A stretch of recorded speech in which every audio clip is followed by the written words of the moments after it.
if it were 3D sort of text with shadow behind it, it would have been Quentin Tarantino.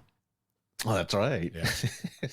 And then they move in like other characters, like well, I don't know, whatever that movie. I can't even think of the movie, but everybody's having different conversations, and I don't know. That would be the move.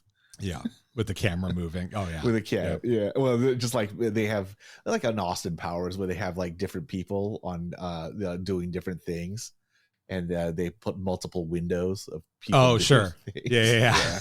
Yep. Yeah. Exactly. So let's see what other notes I have here. Oh, we got a bunch of the F word and some nearly naked sexy times in this show. Yeah. So a lot has changed in the 8 years since Justified was on FX. I like streaming loosening things up a little bit.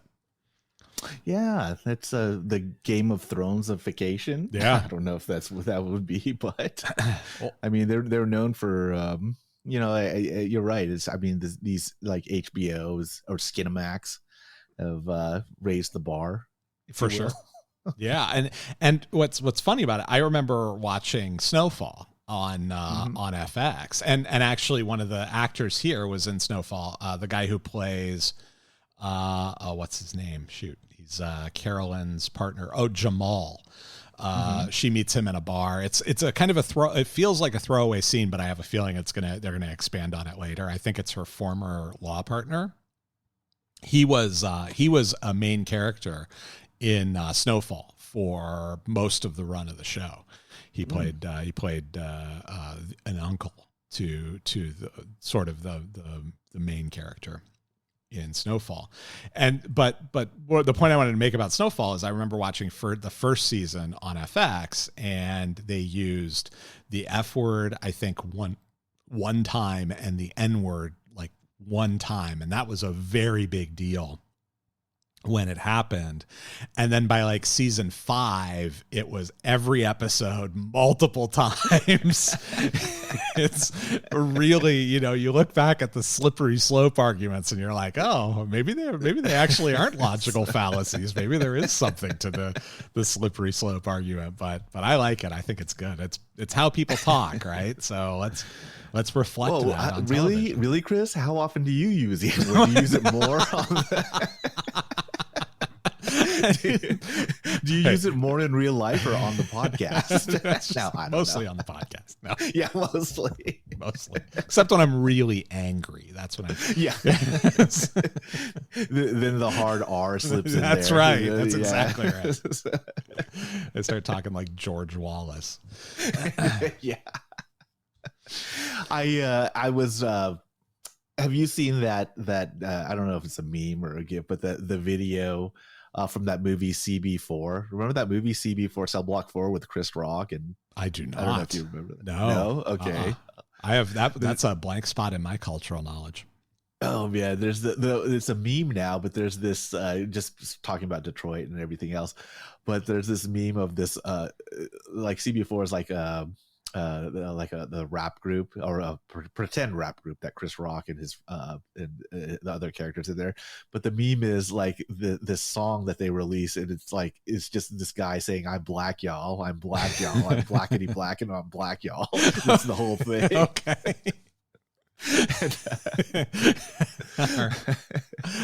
And I was gonna send the link to you so you can play it. Because that's what I was thinking when you mentioned Detroit. About the show. Yeah. Oh, that's funny. All right. I'm going to need to go check that out. That's I'll send you the link. Let me do it right now. Yeah. Let's see, what else do I have here? Oh, just one other thing that I wanted to have before we'll get into. I've got the featured review from IMDb that I wanted to talk about a little bit too. Okay. Yeah. But there's a thread in this show that hasn't really been picked up, and it's felt a little bit throwaway for the time being. This Albanian thread where this Albanian that Clement Mansell is planning to rob.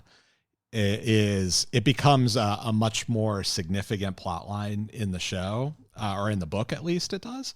And I assume that we're in for a little bit of Albanian organized crime and the associated sort of peril that comes with here as the show progresses. So I'm excited to see that. I was thinking as I was watching the show, I'm like, boy, I hope they bring the locals back in or whatever. Cause as good as Raylan and Sweetie and Carolyn and Sandy and Clement are, I feel like 8 episodes of just that might get a little dull. And bringing in the Albanians and bringing in the locals again, and introducing the possibility of that corruption investigation and the organized crime element of it. That's going to be fun, and that'll make the show, I think, a lot more interesting. So, did I miss something as far as, like, because they mentioned Ray Cruz, in the episode? And I'm trying to, like, I remember because he was a character in the Tarantino film with correct, Out of Sight, not the Tarantino one, the Out of Sight, Out of Sight. But they they mentioned him as if he had passed or something, retired, I think. Retired. Okay. I think they said something about him fishing. Okay. But yeah, they did a little flashback with Ray Cruz when Mansell shot up that drug dealer's house and killed all those people. Mm-hmm. There was a little flashback to Ray Cruz. He was in the back of the cop car and said something. I can't remember exactly what, but just a little bit of a Ray Cruz tribute, and that was Paul Calderone, who is in Pulp Fiction. Paul Calderone is Paul. He's the bartender guy. He's the guy who takes over for Vincent after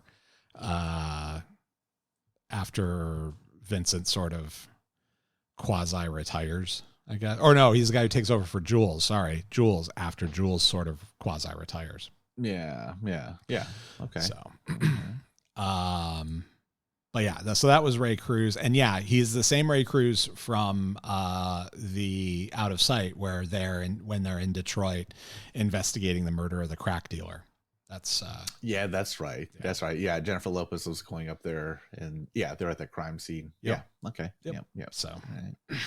I think that's about it. So let's get into before we get to our final segment here, we'll get into this featured review on IMDb. And so I figured we just kind of go over elements. I'm not going to read the whole thing because it's a little bit long, but we'll read some elements of this thing and get our thoughts. So I, like you guys, am a huge fan of Justified, and so far I am heartily disappointed.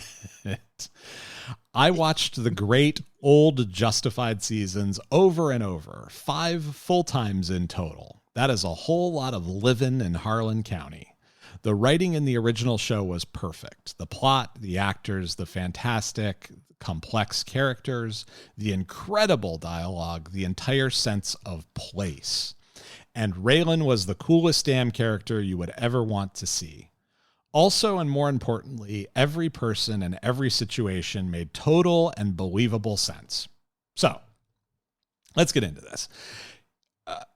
A huge fan of Justified. He's watched the whole series 5 times. Hopefully, he's a listener to the podcast. If you watch the show 5 times and you're not listening to us, we're not doing a good enough job marketing, I think. But he's not wrong, right? The writing in the original show, I think the writing was just about perfect. I wouldn't say it was 100% perfect, but it was as close to perfect as most TV shows get, right? Oh, yeah. I mean, it's definitely one of the best, as far as the dialogue and everything else. It's one of the best shows, at least of the, what would you call it? The 2010s, I guess. 2010s, I don't know. Yeah. Like, yeah. It might be one of the best shows of the 2000s, actually. Yeah. So, but and to his point, City Primeval does have a different sort of feel to it, right? The dialogue, it's not as the dialogue isn't as snappy. I agree with him. The dialogue is not as snappy, but it's still very, very good. And Raylan is still very cool. Yeah. And there are hints of the dialogue, of really good dialogue throughout the 2 episodes that we've seen, but it's definitely not. We haven't seen the full the full series yet. So maybe there's going to be more down the road here. Yeah, and I think that's a fair kind of point to make too, right? Is that we are judging how this show compares to 6 seasons, whatever 13 times 6 is, episodes of Justified, based on 1 to 2 episodes, based on basically, whatever 80, 85 or 90 minutes of content. We're judging this based on, the 70 hours of content that preceded it. Yes. And I think that's unfair to compare them in that way. And I think it's also unfair to compare them as if they're the same show, right? When you change the setting, you know that the show is going to change. And so I see this as sort of an alternate, for me, it's sort of an alternate reality. It's what happened if Boyd Crowder dies at the end of season 1 or dies at the end of episode 1 of Justified, as was the original plan, right? Mm-hmm. Would something like this could have been the result of that. And I think it's really good. I think it's a good result. I don't think it's as good as Boyd Crowder, but I think it's a good outcome nonetheless. Well, just like any other, just like life, this is a different chapter. Yep. So of Raylan's life. So I'm happy with what we've seen so far. Yeah, me too. So let's get back to this for a second. Just back to this review. Not so in this new series. This is in every person, every situation made total and believable sense, which I'll quibble with a little bit, but not so in this new series. The characters are cliched. The plot is standard.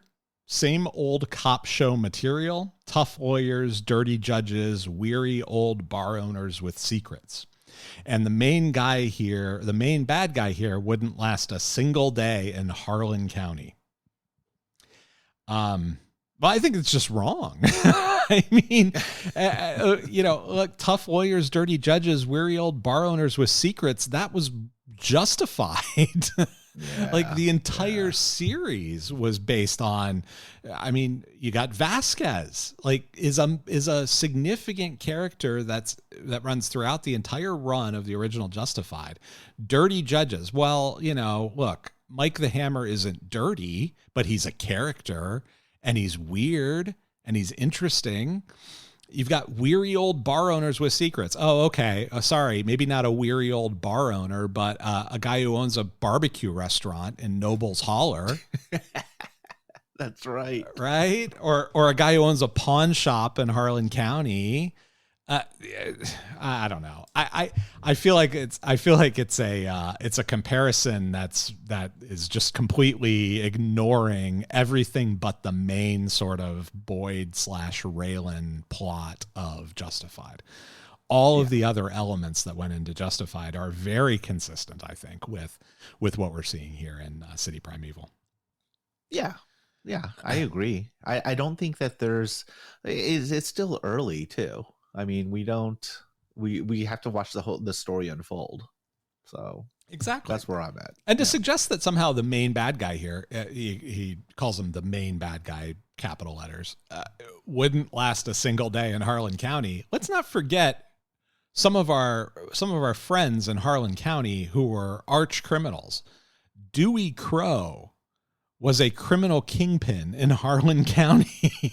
Yes. to suggest that Clement Mansell wouldn't last a day in an area where Dewey Crow thrived is crazy to me. I mean, he's no well, I was going to say that, all these carpetbaggers go down to Kentucky. Yeah, he's no Robert Quarles. Yeah, he's no Quarles. He's actually Robert Quarles without the drugs and the suit, right? I mean, he's as unpredictable and brutal as Robert Quarles is. Yeah. And he goes on to talk about, he says, and Raylan, outside of putting the bad guy temporarily in his place only one time, has not done much of anything, but hopefully many of these things will get better with time, hopefully. I mean, Raylan's had basically one day to investigate Mansell. Like, what do you want him to do in this one day? Like, he hasn't done much of anything because he hasn't really had an opportunity to get his feet under him yet. But he goes on to talk about Raylan's daughter and some of the weiner kid behavior, which we pointed out. And to be fair, it's you know, it's right. He calls her dumb, naive, totally disobedient and snotty teenager. You know, look,